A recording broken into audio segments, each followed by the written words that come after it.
Bismillahirrahmanirrahim. Qala mu'allifu hadal kitab rahimahullahu ta'ala wa nafa'ana bi ulumihim amin ya rabbal alamin.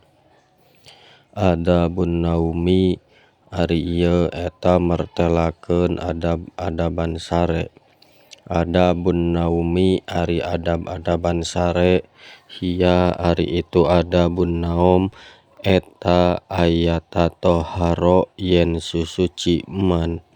minal hadasi tina hadas wa ayyanama jeung yen sare man ala janbihi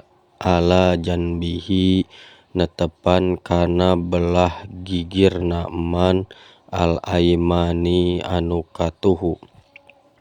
mustaqbilal kiblati barina anu madep ka kiblat wa ayyak suda jeung yen ngamaksud man binaumihi kusare na itu man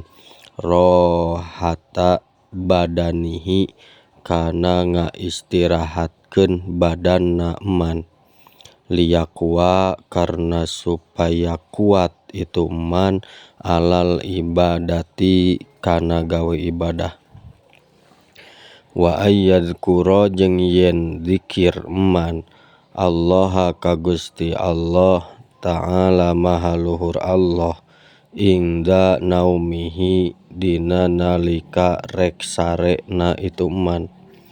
wa ba'da yaqdotihi jeung sabada hudangna itu man wa qad kana jeung nyata bukti saha an-nabiyyu sallallahu alaihi wasallam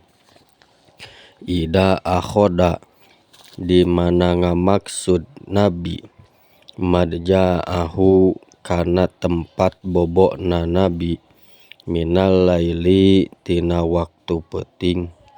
wa doa tah nyimpen nabi yadahu kana pananganana nabi tahta khaddihi di handapeun pipina nabi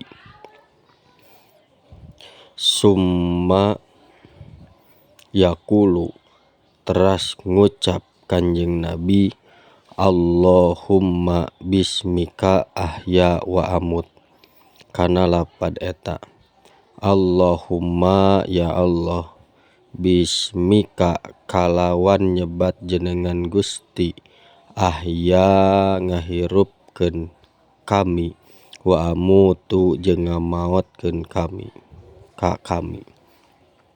wa idastaiqodo jeung di mana-mana gugah kanjeng Nabi qala teras ngucap kanjeng Nabi